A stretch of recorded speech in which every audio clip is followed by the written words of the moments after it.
talked about 22 years old. That's a really rough age as far as you're really just getting, I don't know if rough's the right word, but you're just getting into adulthood. Mm-hmm. You're just starting to not even figure out who you are, but who you might possibly be one day. Then you're emerged in this world of wrestling. Yeah. You're surrounded by people who, although you have a different personality than them, it's not, you're surrounded with people who are doing the same thing. There's not like a situation where there's any sort of intervention or help. Like that's all your lives, and you're still developing who you are, and you carried that for a very long time. Yeah, and you're in a very competitive space, right? And I've always been very competitive. I grew up an athlete, so I'm a fierce competitor. So, we're all chasing this same dream, and there's only so many spots, and so, looking back, if there's one thing that I would improve on would be to nurture and make more meaningful relationships, and also enjoy the journey as opposed to just being so focused on the destination, and but yeah, you're 22 and all of a sudden, society puts a lot of pressure on you to have this figured out and, start paying your own bills and, be your own man. And you're still a kid in a lot of ways, trying to figure out like, what's this world about? Where do I fit into it?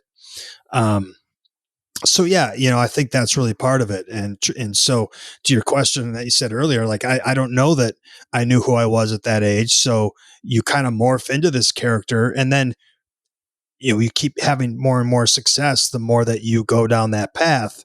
It does become a part of who you are, and so it probably wasn't until I hit my midlife crisis that I had to take a step back and go, wait a second, you know, okay, you've been doing this for 20 years now, but like, wait a minute, like there's more to life than this. And there's more to you than this, right? There's other parts of you that you're now starting to explore and figure out and have a better understanding of who you are, and for me, the world of pro wrestling was very difficult to navigate because, historically, it wasn't always made up of the kindest, figures, right? There was a seedy side of pro wrestling that I, had to figure out when I broke in that I wasn't really smart to, and you have to figure out how to navigate that while you're trying to make your way up this ladder.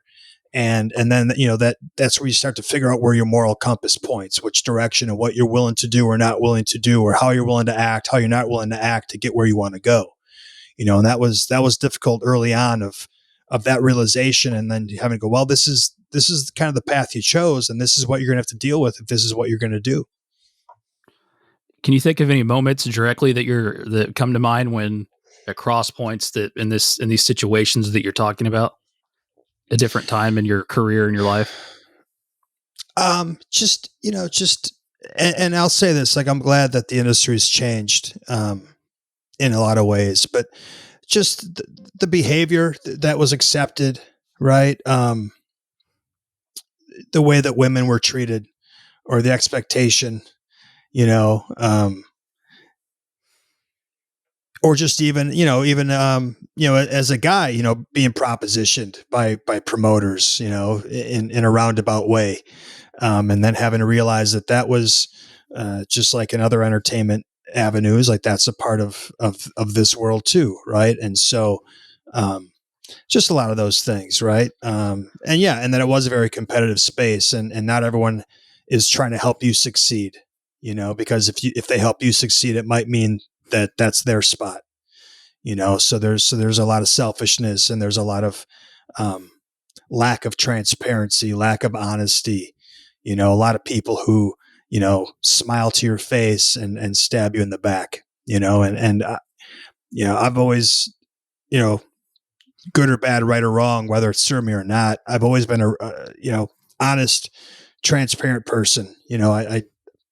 I don't, it's hard for me to lie. It's hard for me to come with a secret agenda on my mind when I go about meeting somebody or having a conversation. I am who I am. I'm a pretty, open book, no skeletons in my closet that I'm trying to hide. And I just kind of throw things on the table and let the chips fall where they fall. And, that doesn't always serve you well in this industry, or at least it hadn't. Yeah, it's kind of one of those things where it's your greatest strength, but it's also your greatest weakness in Mhm. some regards. And that, Yeah. I don't want to say downfall because you haven't fall. I mean, you are stable, able to still work. There have been those before you though that they're even more extreme than your case. Obviously, different person, and however they're done with it for good because of something that happened. So I do want to ask you though, and I don't want to like make it too much about wrestling, but as far as your identity and all that, so you go to Ring of Honor. Hmm. You're very, I'm sure that was like a big change too, like as far as the level in your career that you're going. But you Sure. were very involved there, just like a lot of people are training wise, right? Like Brian Danielson, CM Punk, yourself. You're very involved in the process there. What's it like when you're there doing that to your identity? And then when you go beyond that, you're kind of in a whole other world where I don't want to say you don't matter as much, but you have to accept the fact that it's not quite the same. I'm sure that can be a little bit different on your self identity as well. Yeah, and I think it's why I had some issues when I went from Ring of Honor to TNA. You know, Yeah. I left a place where I was, the champion, where my input was valued, where I was, close with Gabe, a lot of the decisions that were going on, um, and I had a lot of pride um, in being in that position, and I Because had a you lot of felt like you were a big loyalty. part of it, right? Like you were a big Oh, I part said, of it. we were all a big part of it. Yeah, that's what I I'm mean, we really, saying. Yeah. but that was, and that was also like, that's how I kind of felt was cultivated there, was we all were a big part of it. We were Yep. all building this together. And, there's always some level of hierarchy in any industry, in any, job or business. Um, but I had a sense of loyalty there because it was the place that put me on the map. I believed in what they were doing. Um, and then, yeah, then I, transitioned to TNA, and for all intents and purposes, as you said, we're kind of told you don't matter. You're just an X division guy. You're just down. I mean, I remember when I went there, and you know, I, I was making, I was making more money at Ring of Honor, and when I went there, they said, "Well, now you're going to make this." It's like, but I've already been making that. It's like, well, yeah, but in the pecking order here, you're down here now. It's like, and it's just, yeah, that And you was, can't work there anymore. and you can't work there anymore, right? And There so, was that horror deal. Yeah. But yeah, and again, one of my biggest strengths, and also my biggest weaknesses is I can be emotional, and in pro wrestling, that's great because we're trying to evoke emotions. So if you can pour that emotion out in your work, in the ring, in your performance, that's going to yank it out of other people.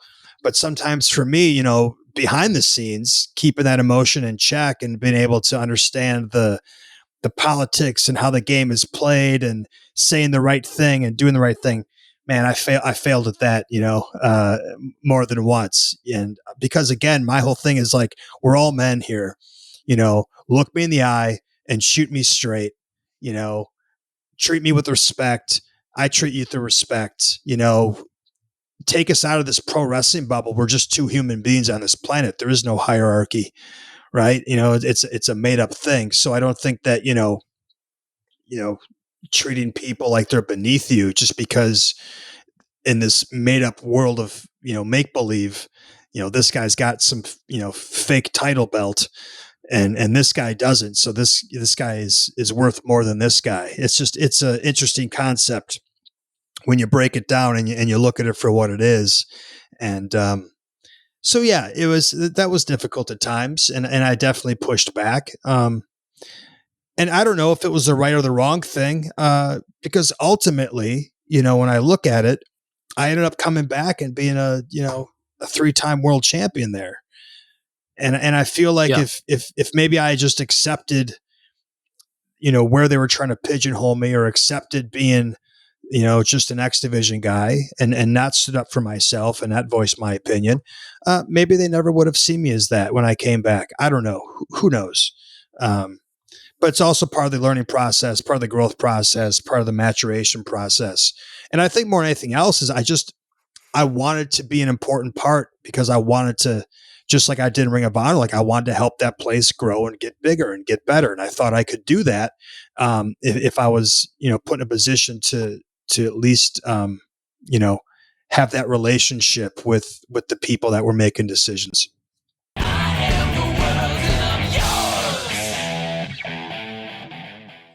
All right, all right, all right. This is Jeff Townsend. Thanks for checking out the Austin Aries show here on YouTube. If you're enjoying the show, please subscribe to it and share it with all your friends. There are plenty of more videos for you to check out in the meantime. And this content, of course, is available on all podcast listening platforms. If you want to learn more about the show, go to austinariesshow.com.